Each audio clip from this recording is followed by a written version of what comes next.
वाराणसी से रवि त्रिवेदी जी हैं, पूछ रहे हैं कि देवता हमको दिखाई क्यों नहीं देते।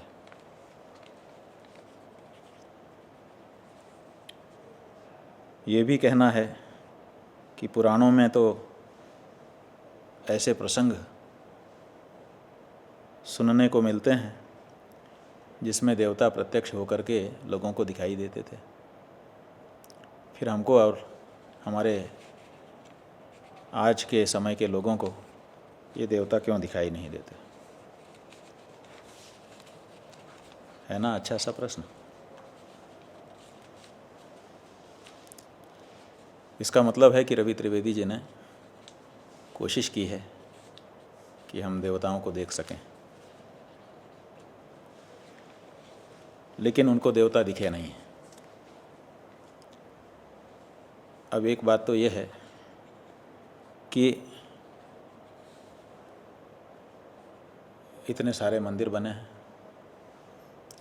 वहाँ पर देवता विराजमान हैं, वहाँ पूजा अर्चना हो रही है, बहुत से लोग दर्शन करने के लिए जा रहे हैं, उनको तो दर्शन हो रहे हैं। आपके समय के ही तो लोग हैं वो लोग, कोई बहुत 1000 साल के पहले के लोग नहीं हैं जो आज मंदिरों में दर्शन कर रहे हैं। आपके ही समय के लोग हैं, मंदिरों में जाकर के देवता का दर्शन कर रहे हैं, लेकिन आप कह रहे हैं कि आपको देवता दिखाई नहीं देते। ठीक है, इसका मतलब है कि मंदिरों में जिन देवताओं का आप दर्शन कर रहे हैं, आप ये मानते हैं कि ये देवता नहीं है, ये देवता की मूर्ति है। इसीलिए आप चलते फिरते देवता देखना चाहते हैं। चलते फिरते देवता भी हैं। भगवान कहते हैं कि मैंने अनेक अवतार धारण किए हैं। ये हर चलता फिरता जो प्राणी है, ये प्राणवान होकर के भगवान का ही तो रूप है। भगवान अनंत रूप वाले हैं, तो ये जो उनका अनंत रूप है, ये कैसे प्रकट होगा? ये अनंत रूप तो इसी रूप में प्रकट होता है कि वो अनेक प्राणियों के रूप में आविर्भूत हो गए हैं। तो चलते फिरते हुए देवता भी आपको दिख रहे हैं, लेकिन आप कह रहे हैं कि आपको देवता दिखाई नहीं देते। अथमाम सर्वभूतेषु भूतात्मानं कृतालयम् अर्हयेद दानमानाभ्याम मैत्र्या भिन्नेन चक्षुषा।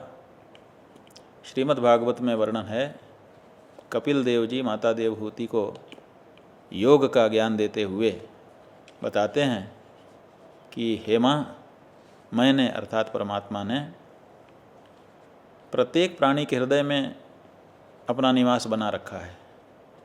हर प्राणी के हृदय में मैं विराजमान हूँ और हर प्राणी के हृदय में विराजमान रह करके तदनुरूप कार्य कर रहा हूँ। इसीलिए कहते हैं कि किसी का भी अनादर नहीं करना चाहिए, क्योंकि हर रूप में भगवान है। नारायण कभी भी कहते हैं कि इस संसार में सबसे प्रेम से मिलिए दौड़ करके, ना जाने किस वेश में नारायण मिल जाए। पता नहीं किस वेश में नारायण आकर के खड़े हो जाएं आपके सामने, इसलिए किसी भी वेश का अनादर, अपमान, तिरस्कार मत करना। इसका मतलब है कि किसी भी वेश में नारायण चलते फिरते आ सकते हैं, बस आपको देखने की आवश्यकता है। अगर आप कहते हैं कि मंदिर में तो पत्थर है, पत्थर की मूर्ति है, तो ये बताइए कि कई मूर्तियाँ ऐसी भी बनती हैं जो लगता है कि एकदम साक्षात है, मूर्ति नहीं है, वो असल व्यक्ति है। तो जब मूर्ति में असल का भ्रम हो सकता है, तो असल में मूर्ति का भ्रम नहीं हो सकता। बहुत से जीवित लोग स्टैच्यू बन करके विदेशों में विशेष करके खड़े हो जाते हैं, एक ही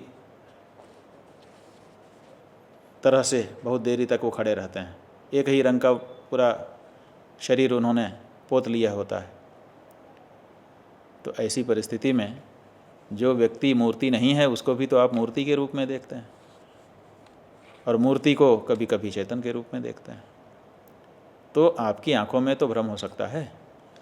तो रवि जी, हमारा यही आपसे कहना है कि परमात्मा पुराण काल में ही नहीं, आज भी आपके आमने सामने ही है, दिख ही रहा है। कहीं मूर्ति के रूप में आपको दिखाई दे रहा है और कहीं चलता फिरता है, लेकिन आप उसको भगवान के रूप में मानने को तैयार नहीं। और दूसरी बात यह है कि हमारा जो ज्ञान का कांड है उपनिषद, वो कहता है कि अणोरणीयान महतो महीयान। ये जो परमात्मा है ये अणु से भी अणु है, छोटे से भी छोटा है, और महतो महीयान जो बड़ा है उस बड़े से भी बड़ा है। संसार में जिसको आप बहुत बड़ी चीज़ मानते हैं उस बहुत बड़ी चीज़ से भी बहुत बड़ा है। तो बहुत बड़ी चीज़ से बहुत बड़ा है परमात्मा, और बहुत छोटी चीज़ से बहुत छोटा है परमात्मा। और आपकी समस्या क्या है? आपकी माने आपकी आँखों की। आपकी आँखें बहुत बड़ी चीज़ को भी नहीं देख सकती हैं और बहुत छोटी चीज़ को भी नहीं देख सकती। उपनिषद कहता है परमात्मा के बारे में, तदु दूरे तदु अंतिके। वो परमात्मा हमसे बहुत दूर, दूर माने बहुत दूर है, और नज़दीक, नज़दीक माने बहुत नज़दीक है। या तो परमात्मा हमारे बहुत नज़दीक है और या तो परमात्मा हमारे बहुत दूर है। तो हम, आपकी जो आँखें हैं वो ना तो छोटे से छोटे को देख सकती और ना तो बड़े से बड़े को देख सकती, ना तो बहुत पास की चीज़ को देख सकती और ना तो बहुत दूर की चीज़ को देख सकती। आपसे जो बहुत दूरी पर है, जैसे इस समय आप वाराणसी में होंगे और हम इस समय मध्य प्रदेश के पर नरसिंहपुर ज़िले में हैं, वहाँ से आप हमको नहीं देख सकते। और अगर हम आपके सामने आकर के और आपकी आँखों के बिल्कुल सामने खड़े हो जाएं, देख पाएंगे आप? अच्छा चलिए, हमको तो आपके सामने उतने पास आके खड़ा होना शायद कठिन हो जाएगा। आप अपनी उंगली को ही देखना शुरू करिए। ऐसे देखते देखते देखते उसको अपनी आँखों के ठीक सामने ले आइए, और ठीक सामने ले आकर के देखिए, क्या आप अपनी उंगली को देख पा रहे हैं? नहीं देख पाएंगे। तो आपकी आँखें ना तो बहुत दूर की चीज़ को देख सकती हैं, ना तो बहुत पास की चीज़ को देख सकती हैं, वो केवल मध्य की चीज़ को देखती हैं। और ईश्वर देवता वो या तो बहुत दूर हैं या तो बहुत पास हैं, या तो बहुत बड़े हैं या तो बहुत छोटे हैं। तो आपकी आँखों में वो सामर्थ्य नहीं है। अगर वो सामर्थ्य आप प्राप्त कर लें तो आज भी कोई कठिन नहीं। अर्जुन और भगवान श्री कृष्ण का प्रसंग तो आप जानते ही हैं।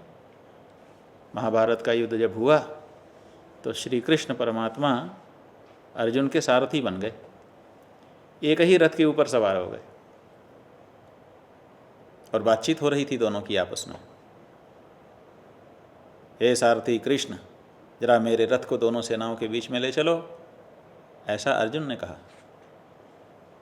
और अर्जुन के कहते ही सारथी बने श्री कृष्ण ने दोनों सेनाओं के बीच में रथ को ले जाकर के स्थापित कर दिया। सामने खड़े हुए योद्धाओं को देख करके अर्जुन का मन बदल गया। ये तो सब मेरे नातेदार, रिश्तेदार, संबंधी हैं, इनको मार करके राज्य प्राप्त करने का मेरा कोई प्रयोजन नहीं है, आदि आदि बातें वो कहने लगा। ऐसे समय में सारथी बने भगवान श्री कृष्ण उसको समझाते हैं, लेकिन वो उनकी बातों के महात्म्य को नहीं समझता। वो समझता है कि ये तो मेरा सारथी कह रहा है, मेरे सारथी के द्वारा कही गई बातों को मैं क्यों मानूं। और तब बड़ी बड़ी बातें करने के बाद अर्जुन कहता है कि मैं आपके सच्चे स्वरूप को देखना चाहता हूँ। भगवान कहते हैं देखो, लेकिन दिखाई नहीं देता। और अंत में भगवान कहते हैं चिंता मत करो, इस आँख से तुम मुझको नहीं देख सकते। अनेनैव स्वचक्षुषा, अपनी इन आँखों से मुझे देख पाना कठिन है, क्योंकि ये सीमित स्थान को देख पाती है। तब क्या किए, क्या करें? भगवान ने कहा दिव्यम ददामि ते चक्षु, तुमको हम दिव्य चक्षु प्रदान कर देते हैं। दिव्य चक्षु जैसे ही मिला, अर्जुन क्या देखता है? सारा संसार जिसमें समाया हुआ है, उस परमात्मा को अर्जुन देखने लग गया। इसका मतलब है कि पहले की जो आँखें थीं, उन आँखों से सामने खड़े परमात्मा को नहीं देख पा रहा था, और जब दिव्य आँखें उसको मिली तो सामने खड़े परमात्मा को वो देख सका। आपकी सामान्य आँखों में वो शक्ति नहीं है। परमात्मा तो आपके आसपास ही है। अरे दूर क्या, सबसे नज़दीक है, लेकिन दिव्य चक्षु ना होने के कारण आप उसको देख नहीं पा रहे हैं। दिव्य चक्षु होते तो पास पास खड़े परमात्मा को देख लेते। पास खड़े परमात्मा की क्या बात, दूर की दृश्य को भी देख लेते। उसी महाभारत में, उसी युद्ध के प्रसंग में वर्णन है कि युद्ध हो रहा है कुरुक्षेत्र में। धर्म क्षेत्रे कुरुक्षेत्रे समवेता युद्धोत्सव। युद्ध की इच्छा से कुरुक्षेत्र में लोग समवेत हुए थे, लेकिन हस्तिनापुर के राजमहल में धृतराष्ट्र बैठे हुए थे अपने सिंहासन पर, और उनके सामने दूसरा एक आसन रखा हुआ था जिस पर संजय नाम का विद्वान बैठा हुआ था।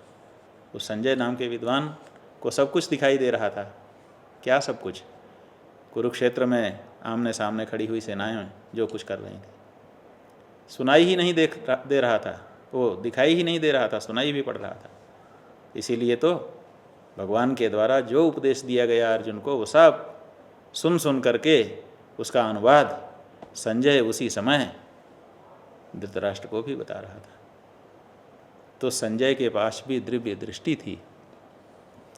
वो जो दिव्य दृष्टि है ना, उसी दिव्य दृष्टि की रवि जी आपको ज़रूरत है, हमको ज़रूरत है, और हम सबको ज़रूरत है।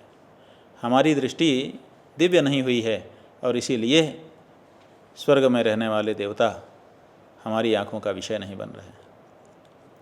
अगर हमारी आँखें दिव्य हो जाएं तो हमको देवता देखने के लिए स्वर्ग, इस लोक को छोड़ करके किसी और लोक जाने की आवश्यकता नहीं पड़ेगी। देवता तो सर्वव्यापी हैं, जहाँ भी हम चाहें उनको देख सकते हैं, लेकिन उसके लिए दृष्टि की आवश्यकता है। देखिए, जब बाज़ार से एक सफाई का विशेषज्ञ निकलता है तो उसको कहाँ कहाँ गंदगी है ये दिखाई देता है। उसी बाज़ार से जब जौहरी निकलता है तो उसको कहाँ कहाँ हीरा, मणि, माणिक, सोना है ये दिखाई देता है। क्यों? क्योंकि दोनों की दृष्टि में कोई कोई चीज़ बसी हुई है। आपकी दृष्टि में जो बसा है, आप अगर देखेंगे तो आपको वही चीज़ दिखाई दे जाएगी। इसलिए अपनी दृष्टि को अच्छा करने की आवश्यकता है। जो ज्ञानी हैं उनको तत्व दिखाई देता है, और जो ज्ञानी नहीं हैं उनको नाम रूपात्मक ये संसार दिखाई देता है। इसलिए रवि जी पुराण काल में ही देवता दर्शन देते थे, आजकल नहीं दे रहे हैं, ऐसी कोई बात नहीं है। देवता आज भी विद्यमान हैं, बस अपनी आँखों को थोड़ी सी दिव्यता प्रदान कर दीजिए, आपको देव दर्शन होने लग जाएगा। कभी कभी समाधान देने पर जिसके लिए हम समाधान दे रहे हैं वो प्रति प्रश्न कर देता है। अब रवि जी का प्रश्न आ गया है कि ये दिव्य दृष्टि हम कैसे प्राप्त कर सकते हैं। तो चूंकि जुड़ा हुआ प्रश्न है, इसलिए हमने सोचा कि इसी में जोड़ करके आपको बताया जाए। दिव्य दृष्टि क्या चीज़ है ये पहले समझ लीजिए। दृष्टि तो आप समझते हैं, क्योंकि जो आपकी आँखें हैं दृश्य इसी से दिखाई देता है। इसलिए दृश्य को देखने का साधन होने के कारण इन्हीं को दृष्टि शब्द से कहा जाता है। लेकिन ये जो दृष्टि है ये केवल रूप को देख सकती है, रूप का ज्ञान कर सकती है, ये शब्द का ज्ञान नहीं कर सकती, ये स्वाद का ज्ञान नहीं कर सकती। इसी तरह से जो 5 विषय हैं, शब्द, स्पर्श, रूप, रस, गंध, इनमें से 4 को ये नहीं जान सकती। ये केवल रूप के लिए प्रमाण है, केवल रूप देख सकती है। आँखें केवल रूप और रंग देख सकती हैं, बस आकार प्रकार देख सकती हैं, शब्द को नहीं देख सकती, स्पर्श को नहीं देख सकती, घ्राण माने गंध को नहीं जान सकती। आँखों से देख करके गंध का पता नहीं चलेगा आपको। इसी तरह से जो त्वचा से स्पर्श होता है उसका ज्ञान भी नहीं होगा। तो इन विषयों को जानने के लिए दूसरी इंद्रियां हैं। शब्द का ज्ञान श्रोत्र से होगा, श्रोत्रेंद्रिय उसमें कारण है। स्पर्श का ज्ञान त्वगिंद्रिय से होगा। रस का ज्ञान जिह्वा रसनेन्द्रिय से होगा, और गंध का ज्ञान घ्राणेन्द्रिय नासिका से होगा। इसका मतलब है कि हर विषय के ज्ञान के लिए एक अलग इंद्रिय नियुक्त है, उसी इंद्रिय से उस विषय का ज्ञान हो सकता है। तो ये जो देवता हैं माने भगवान, ये भगवान शब्द में आते हैं कि स्पर्श में आते हैं कि रूप में आते हैं कि रस में आते हैं कि गंध में आते हैं, पहले ये देखना पड़ेगा। जिसमें आते होंगे उसी इंद्रिय से इनका ज्ञान हो जाएगा। रूप में आते हैं? कहा नहीं, ये तो निराकार है। इसी तरह से शब्द, ये शब्द में भी नहीं आते। शब्द, स्पर्श, रूप, रस, गंध, ये जो 5 विषय हैं ये संसार के विषय हैं, और भगवान इससे अतिरिक्त हैं। इसीलिए इन 5 विषयों में उनकी गणना नहीं होती है, और जिसकी 5 विषय में गणना ही नहीं है उसका ज्ञान इन 5 ज्ञानेंद्रियों से कैसे हो सकता है। तो इसलिए ये जो आपकी चर्म चक्षु है ये रूप का ज्ञान मात्र कर सकती है, और वो तो निरूप हैं। निरूप होने के कारण इस आँख से आपको नहीं दिखते। तब तो वही कहा ना कि दिव्य आँखों से देखना पड़ेगा, दिव्य दृष्टि प्राप्त करनी पड़ेगी।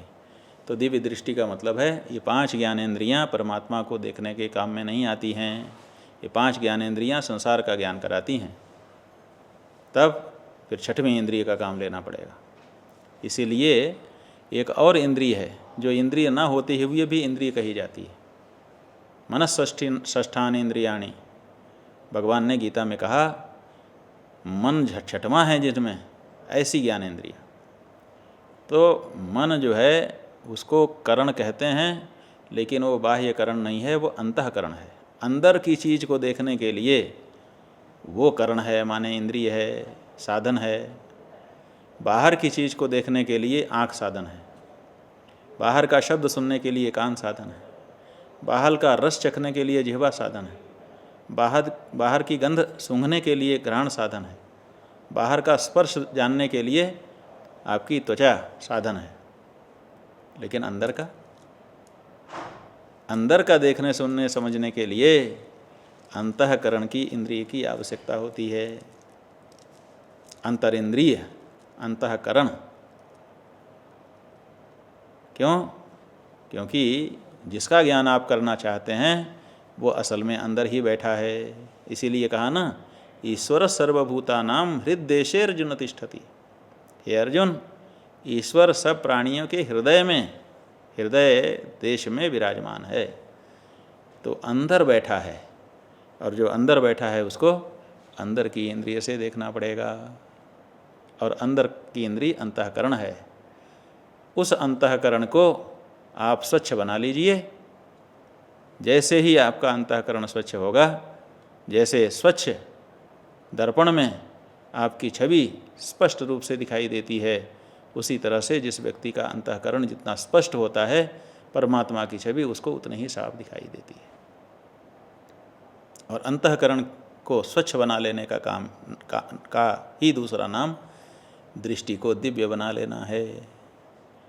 तो दिव्य दृष्टि आपकी हो सकती है, हमारी हो सकती है, किसी की भी हो सकती है, बशर्ते हम अपने अंतःकरण को निर्मल मन जन सो मही पावा, मोहि कपट छल छिद्र न भावा। भगवान कहते हैं जिसका अंतःकरण निर्मल हो जाता है, सो मोहि पावा, वो मुझे प्राप्त कर लेता है। मैं उसको दिख जाता हूँ कि कहाँ खड़ा हूँ, जहाँ होता हूँ वहीं जा करके प्राप्त कर लेता है। तो आपको अगर अपनी दिव्य दृष्टि को दिव्य बनाने की इच्छा है तो अपने अंतःकरण को निर्मल बनाना आरंभ कर दीजिए। अंतःकरण को सात्विक बनाने के लिए आपको अंतःकरण के साथ जुड़ना पड़ेगा। अभी क्या है कि आप हृदय में रहने वाले परमात्मा को पाना चाहते हैं और उपयोग करते हैं मस्तिष्क का।